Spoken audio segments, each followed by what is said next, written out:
Hey, welcome to Morning Mindset. This is day 3 of this 5-week series on living life by your design.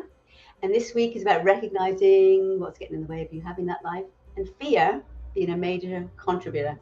So today's about changing or modifying those fears, because you can't enjoy life, let alone thrive, if you live in constant fear of things going wrong or bad things happening. I lived there for too long, and that makes because it makes things get too angsty and negative. So having fears or being fearful obviously is different for everyone, but the consequences are more or less the same, because they can keep you from trying things. It prevent you from going after what you want and stop you from exploring anything new, from taking risks, and even standing out. Public speaking becomes like a major hurdle. And that's just fear at its best. At worst, it can give you all sorts of physical, mental, emotional, and health problems, which then obviously that's not good either. So, but what I want you to understand is where fear came from. That while those fears appear to be negative, they actually have a positive purpose. I know it doesn't feel like that when it's happening, but the main purpose of fear is to motivate you to take action. And you might already be aware of the concept of the fight or flight thing, with the cave dwellers and wild animals having to have wild animals, sorry, and living as a caveman or a cave woman, and having that negative outlook and constant fear, because you had to be kept on guard in case there was a predator around. And if there was, you either had to fight that beast and win, or get eaten if you didn't get away fast enough. We lived in America for actually nearly 17 years, and I used to say to my girls, if you see a bear, don't run, because they like fast food. Anyway, back on track. So when you know the real purpose of fear, even though it may be something that you feel anxious and uncomfortable about, it's know that it's there to survive and protect you. So have that in the back of your mind, because if you can tolerate being being in discomfort. Oh my God. If you can tolerate being uncomfortable and in discomfort long enough to understand its specific purpose in your own personal life, I believe it puts you in a powerful position, because rather than letting it trigger you or reduce you somehow, making you want to run away and hide, you can take action and modify any negative emotions that go with it that are driving you, because it's not healthy for so many reasons, and it doesn't give you any choices except for watching what you're doing and not wanting to move, so it can paralyze you. And imagine if you could live your fear without that impacting you that way, without it driving your decisions, so that you can be more logical and think clearer and have better self-control. You'll obviously create a lot better outcomes for yourself. So tolerating that discomfort, sitting with the fear, and understanding it's not going to be easy, of course, the no-brainer. And it depends on your fears. Some run really deep and strong, and you might not be able to do this with all of them. I'm thinking about yesterday I talked about fear of spiders. My fear of spiders, if one dropped on me, that was a big fear, but it was nothing like that fear that I had of abandonment, because that ran really deep and turned me into a people pleaser. It meant I stayed places and in relationships that I shouldn't have been in, and it took a long time to have the courage to break away from them. So the effect of your fears depends on the life area that you experience the most fear in. So we learned about life areas yesterday. Also, no, on day 1 of this week's morning mindset, you learned how to discover the origin of your fears, the importance of understanding triggers and knowing what causes it. So then yesterday we learned about how those fears can actually be false, and they can be the result of some other misguidance by some fearful adult in your life.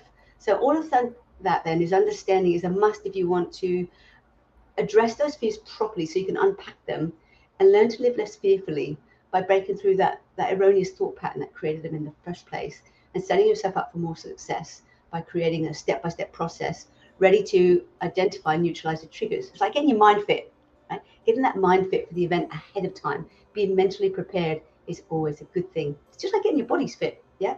We need to do the same with our minds too. So I want you to start by writing down all the situations that make you feel fearful, and as well as exactly how they're holding you back, and any feelings that are associated with each fear. And we'll do something with that tomorrow. But then I want you to create a pros and cons list. For example, my pro for being a people pleaser meant I felt wanted, I felt needed, I felt important. But the con is I needed the constant external validation from everyone else to tell me that I was okay, I was doing a good job. And that left me at the mercy of the person that I needed that approval from. And one other question I want to ask you is, how do you know it's time to be afraid? What are those triggers? What are the signs? Is it being sick? Is it sweaty hands? Recognize all of them, your heart beating like crazy. Write every little thing down, no matter how small it is. And then I want you to write out another thing which says, imagine your worst case scenario. And in a previous video, I've talked about calming breaths for times like that. So think small acts of courage when you create a strategy to face those fears. All right. So the last thing I want to leave you with is that I have my clients write out a fear to courage. So they name their fear and they understand it, thank them for whatever purpose they're present, and then a bite-sized approach for facing each fear. So remember, it's okay to be afraid, okay? Just never let it stop you from doing or trying anything, because it's not yours, it's false. Remember that, all right? Because as far as I know, there isn't anywhere that says in the dictionary you shouldn't do something because you're afraid. So tomorrow we'll be looking at actions you can take to train your mind to overcome fear and expand that comfort zone. And that's about it for me today. Thank you again for being here. Truly appreciate you, and I'm super grateful for your time. If you found this helpful, motivating, I'd love it if you could help me share and inspire others by sharing the message to people that you feel may benefit. And if you want to keep up to date with the latest trends, be sure to join my community and subscribe to my YouTube channel. And my greatest wish now is for you to be mind fit so you can live your life, live your best life, live it with passion, reset, be authentic, and be you.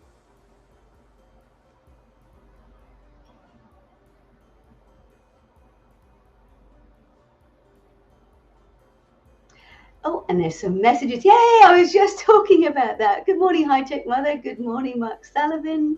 Lovely. Thank you guys for joining me. And Sebastian said it's taken me a long time to overcome my fear of the dark. Oh, wow. Yeah, that's a big one too, isn't it? I used to jump on the bed after watching vampires for a while. Sebastian says, I still can't have fully overcome. Can't say you fully overcome. Yeah, I can totally get that. Parker says, I remember being afraid at 16, 17, not knowing if I'll make it past my addiction. Wow.